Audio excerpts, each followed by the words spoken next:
You need to know this about your brain. Hi, I'm Kirby. I am an attachment and trauma specialist and author of the Two Mind Method. And I shoot these videos every day to help people move towards a life of their dreams. And I use hard science and neurophysiology along with some other magic to teach and guide people to a greater understanding of themselves and the relationships they find themselves in. So, what are we talking about today? Today, we're talking about a fundamental aspect of the human brain that most people don't understand.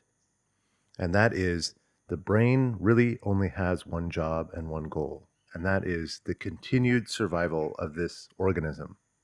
And people say, of course, that's its goal. Like everybody wants to live another day. That's why we're afraid of death, et cetera, et cetera. I'm like, yes, but get underneath the surface, and a great world of understanding is just waiting for you.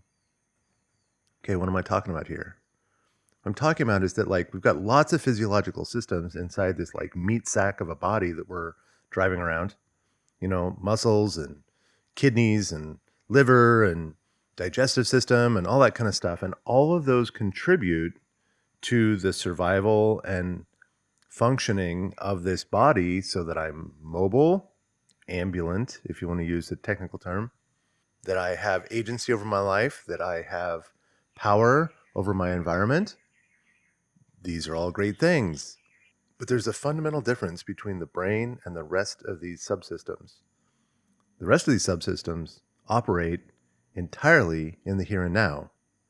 It is just like I get a signal and I clench the muscle. I get a signal and I digest food. I get a signal and I process light frequencies in front of my eyes and translate them into neurological signals then to deliver to this great big mother lode up here. The rest of the subsystems operate in the here and now.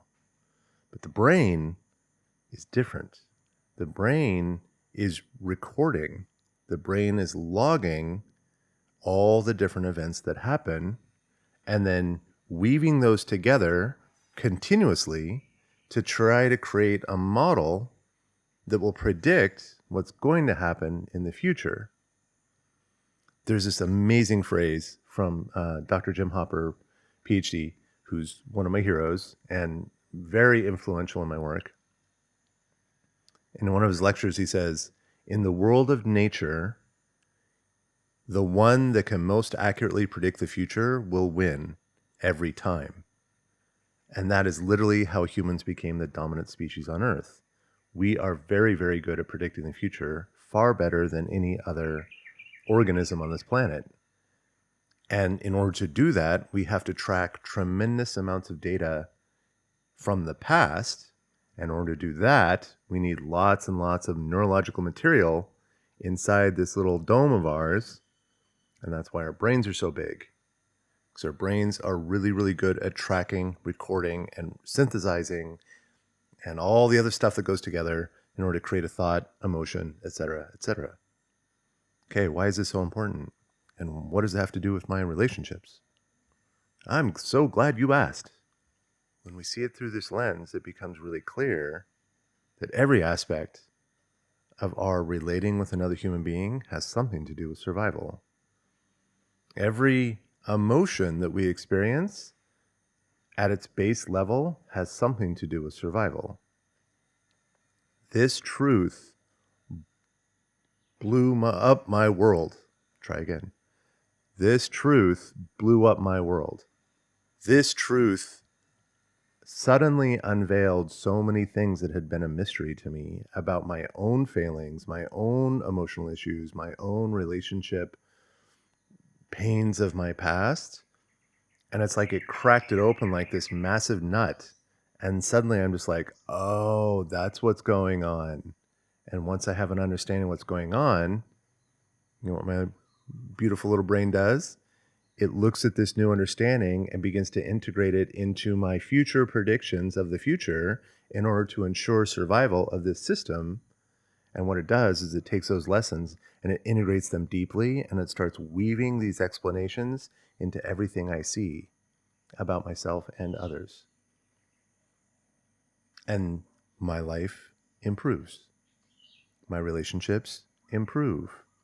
Literally every aspect of my life, every domain, health, well-being, end of depression, end of anxiety, end of PTSD symptoms, capacity for growth and change, capacity for stress, patience for another human being that's going through a difficult time who's sitting right in front of me, patience for someone who's super triggered.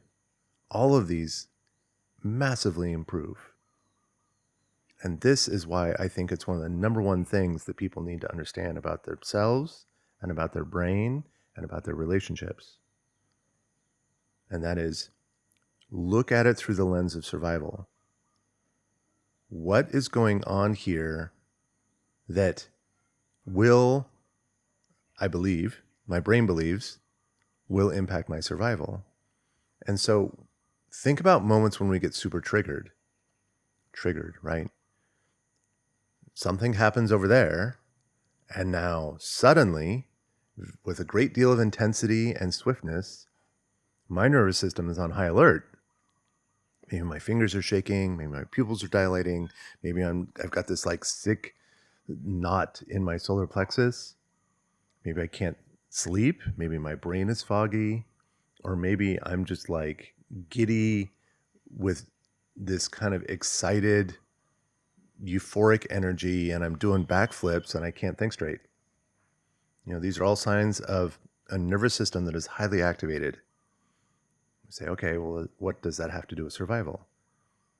It has to do with survival because everything has to do with survival. So then we got to figure out how. Okay, how does me having a knotted gut in my stomach have anything to do with survival? And it's like, oh, this is a sign that happens when I've got stress hormones coursing through my blood that is mobilizing all the muscles and subsystems in my body to get ready for a fight, a flight, or a freeze. And of course, the fourth one we've been talking about recently is the fawn or appease. So the fourth one being, I can't get out of this situation, and so I'm going to do everything I can to make sure you're happy, because if you're happy, I will have safety. This is the appease or fawn response. These are the four general trauma responses that people talk about: fight, flight, freeze, and fawn. If you want to go with the F's, you do it that way. If you want to go with alliteration, then you do fight, flight, freeze, or appease. Then you get some little rhymey stuff. I guess the first one's okay. Back up. Start again. These are the four trauma responses. And if you want to go with alliteration, where they all start with the same letter, you go fight, flight, freeze, or fawn, F-A-W-N. If you want to go with rhyming, then it's fight, flight, freeze, or appease. So that's what's going on with the brain, is that it is mobilizing the system to basically activate one of these responses in order to ensure survival. And so what does that have to do with this knot that I have in my solar plexus? Because that is musculature that is contracting, and when that happens, the viscera around the internal organs is being squeezed tighter and tighter. And one of the reasons it does this is to prevent loss of blood and other bodily stuff in the case of an injury. So if I'm in a stressful event, my body is thinking about all stressful events and kind of the entirety of our experience on this earth, and how accidents happen, injuries happen. We get hit, sometimes we get cut. And if a risk of injury is high, the body will tense in response to that, because in tensing the muscle fibers, it squeezes the blood capillaries, and to the point that it can actually cut off blood flow. And the idea here is that if I get an injury, like let's say I get stabbed by a spear or slashed by a lion in my rib cage, and it's like if that causes a lot of blood and my body is just relaxed, that blood's just going to go out all over the place and it will be the end of this organism. But because my brain is constantly orchestrating highest chances of survival, it will say, we're about to be in a fight. We don't know what kind of injuries are going to be at play. Let's prepare for the worst. And will constrict all these muscles in your torso, causing this knotted, vomitous feeling in the stomach and solar plexus, because it's literally squeezing your internal organs in preparation for a massive attack. Here we have it. Here we have a physiological reason why we have this nasty, nasty feeling in our gut. And when you explore all the rest of them, dilation of the pupils is so we can see more light, because we're upright hominids that primarily focus on light as our primary external sense.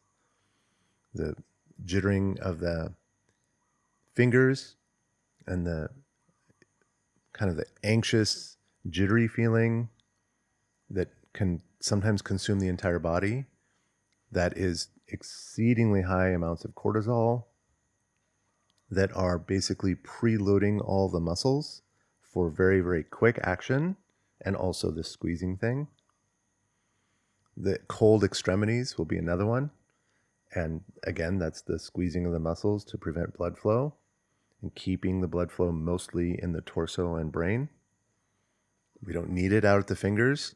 So if I go fight a lion and it's like I lose one of my fingers in the process, it's like, ow, that hurts like crazy, but I'm not going to bleed to death.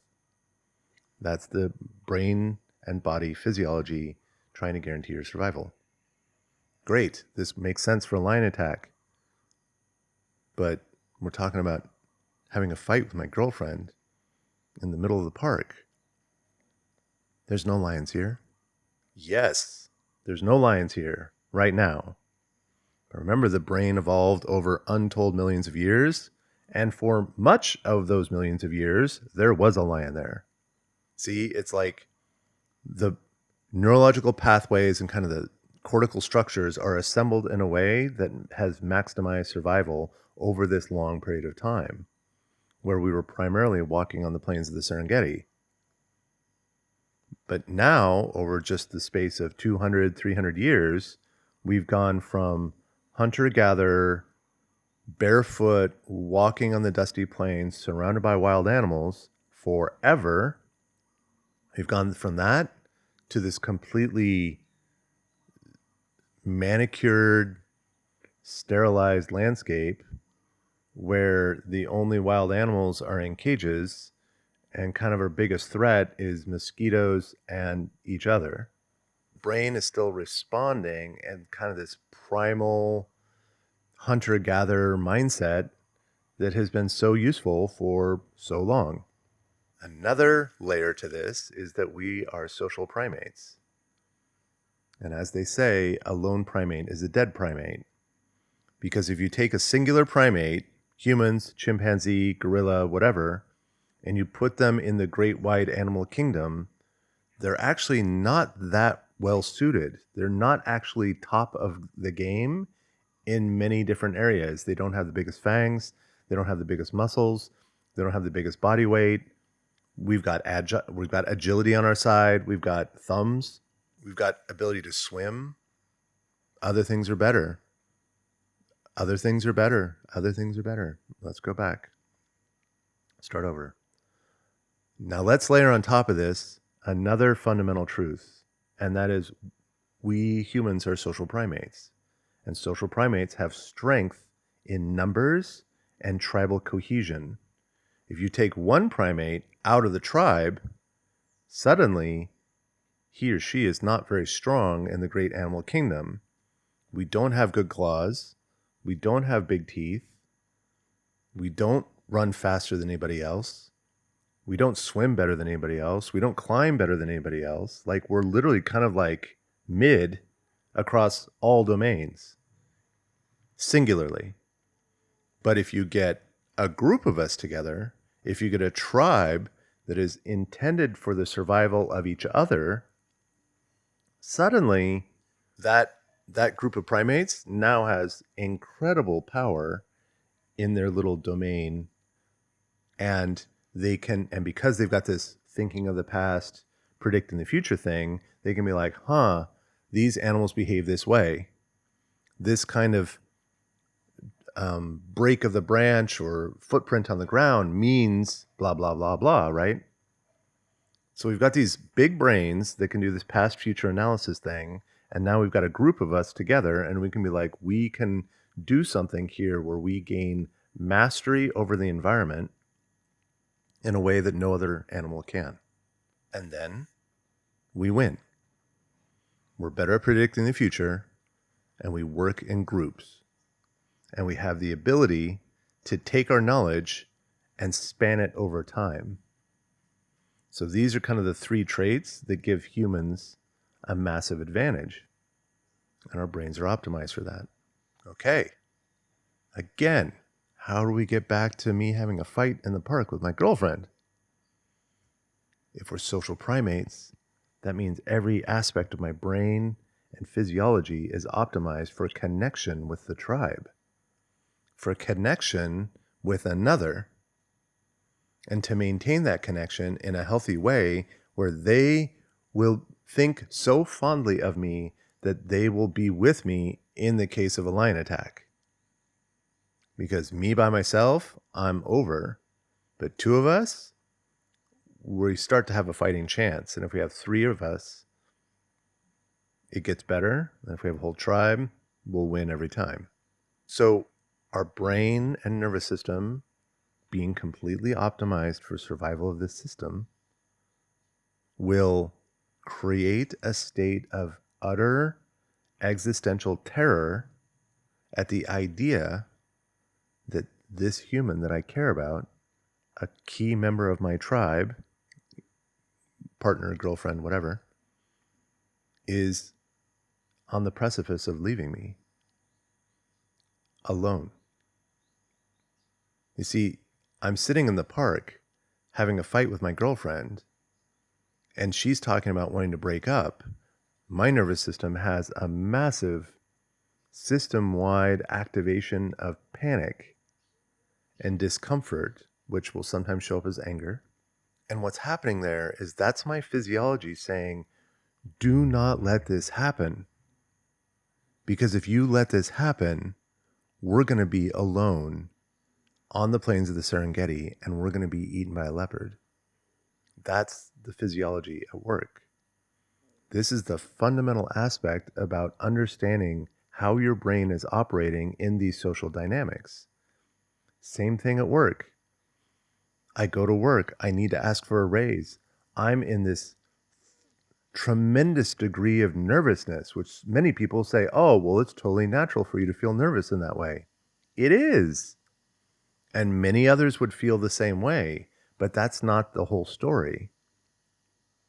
You're feeling nervous because you are trying to force your body towards a situation that will put you at existential risk.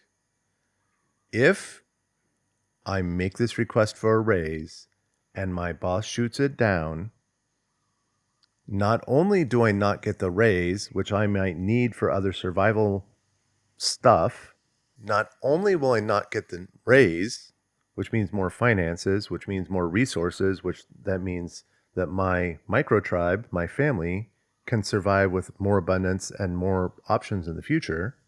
Not only is that being cut from me, but the fact that I'm asking for it, I might get a rejection.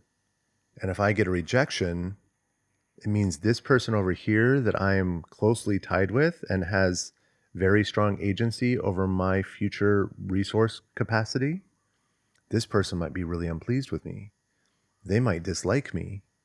They might take this situation as an opportunity to end the relationship for good. I might lose my job, and then I'll be flailing in the wilderness by myself or with my small family and then we are all eaten by a leopard. That's what's going on under the surface. That's the physiology of my nervous system, my brain, and every subsystem doing the thing it needs to do to guarantee the future survival of this organism, and thereby, by extension, the tribe that I'm in. Rejection is painful because our nervous system has figured out over untold millions of years, our nervous system has figured out that if I generate pain at the mere idea of being rejected, you will stay away from it. My nervous system is manipulating me constantly to push me towards a direction that it thinks will be most beneficial, the highest likelihood of my survival. And so it says, if you're thinking about doing something where another human being is going to reject you, it generates a sensation of pain, which is why when this happens to us and we get rejected, we call it heartbreak. We talk about people be like, how is it possible that I can feel so much pain inside me and yet I haven't been stabbed by a spear, I haven't fallen down a mountain, I haven't been attacked by any wild animals? How is it possible that I can endure this much pain at just what's basically just a couple of words? And that's because my physiology is trying to manipulate me into a position where it says, do not ever do anything where they might possibly reject you. Now, there are some people that their attachment style is formed a little bit differently, and the prospect of rejection is different. I'm not going to say gone. A lot of people will like to look at people with more avoidant end of the spectrum and say, oh, well, they don't feel this and they don't care and they're the ones doing the rejecting and blah, blah, blah, all that kind of stuff. That starts to get complicated. It's a little bit off topic for today, but I'm sure I'll have plenty of videos on that one. Just understand that because you don't see it, obviously, you don't see an obvious demonstration of this terror that they're experiencing around rejection, does not mean it's not there. It's usually there, but their nervous system has done this value assessment and said, if I openly express my fear, terror, or disgust at rejection, my chances of survival are actually lower than if I hide it. And so this becomes attachment theory. And this is what is at the root of attachment theory, is that my experiences in early childhood have created a series of lessons, created a series of situations where I learned something. I learned that this is safe and that's not safe. I learned that crying out too much brings punishment. Punishment, my physiology says that kind of punishment is going to cut me off from the tribe and I'll be alone. We can't have that happen. So we need to suppress and crush everything that is true and real and unique about myself and make sure that I keep that one happy. And then we have codependence. And we have people pleasing. And we have a continual fawn response. Or we might have a situation where someone says, sometimes they're here, and when they're here, I feel safe, and I know that I'm in the tribe, and I know that I'm protected, and someone's got my back, and someone's actually showing me, demonstrating to me that I'm valuable and worthy of moving towards and protecting and nurturing and loving. They're showing me that, but then sometimes they leave.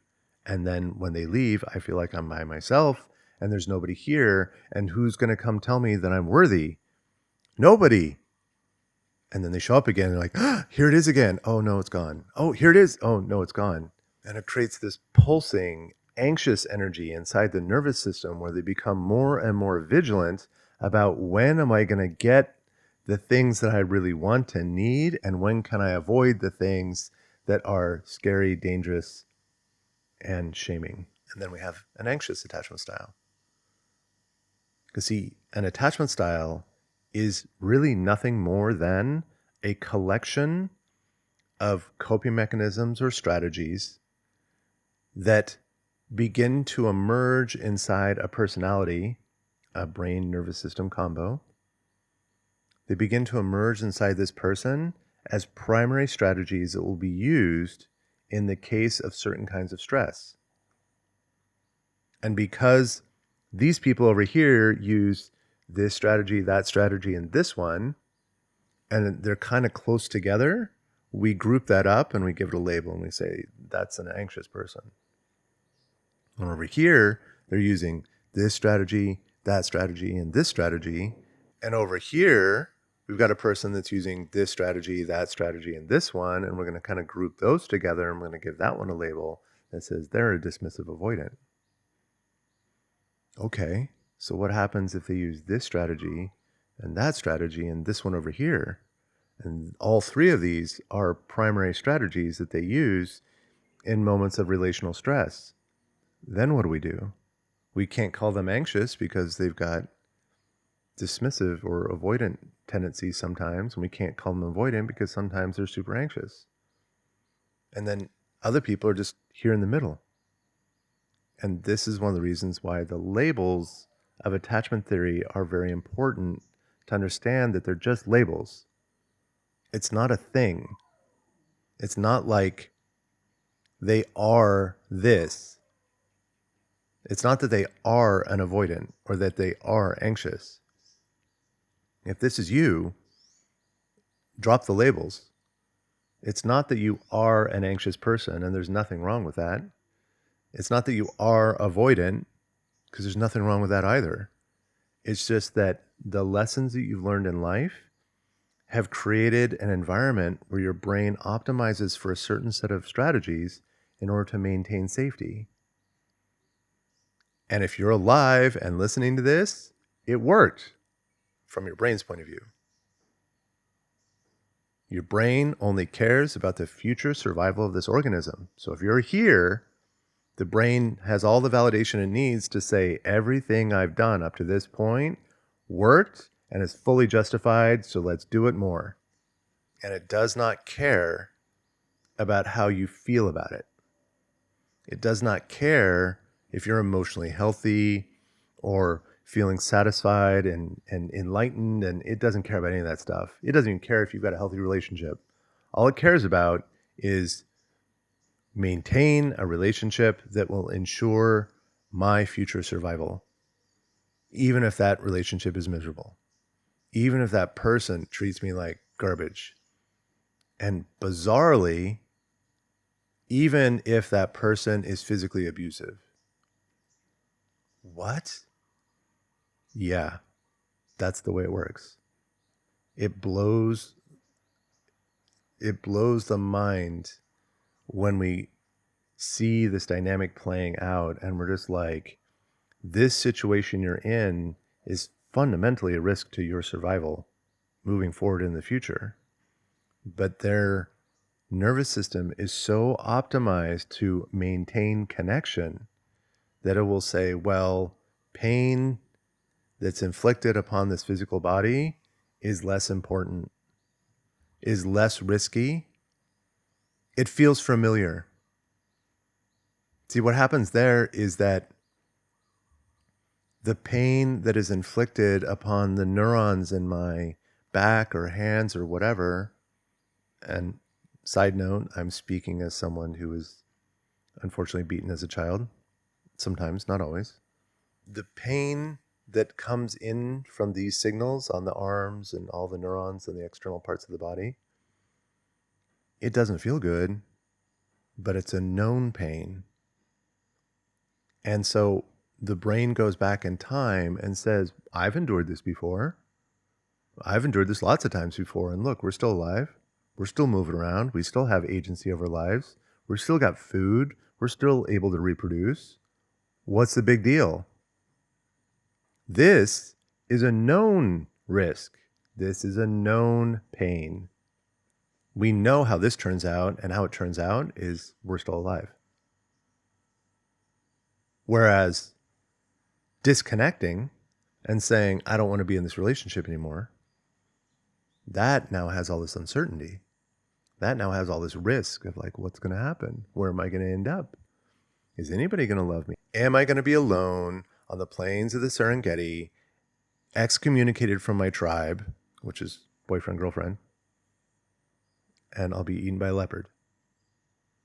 The physiology is preventing, the physiology mixed with the lessons learned thus far and kind of the instinctive lessons that our brain is optimized for over millions of years creates a behavior response that says staying in a bad situation that we know is better than cutting from that bad situation and stepping into the unknown. The unknown will always be more risky than the known. So we stay. This understanding of core motivational impulse of the brain and nervous system and how it affects every aspect of human relationships and emotional uprisings and everything else. This is key. And if this has been interesting for you, please like, subscribe, follow, blah, blah, blah, all that other stuff, because it's like, I am super passionate about this stuff. I talk about it all the time. I try to produce these videos for you guys daily, which is kind of fun and a challenge all by itself. A little bit of fear in there. I teach classes. I do speaking gigs. I do one-on-one counseling, couples, group, executive coaching, all that stuff. And I love it. So if you want to hear more, please reach out to me. I'm here and I'd love to work with you. My name's Kirby, trauma and attachment specialist, author of the Two Mind Method, and I wish you all the peace in the world.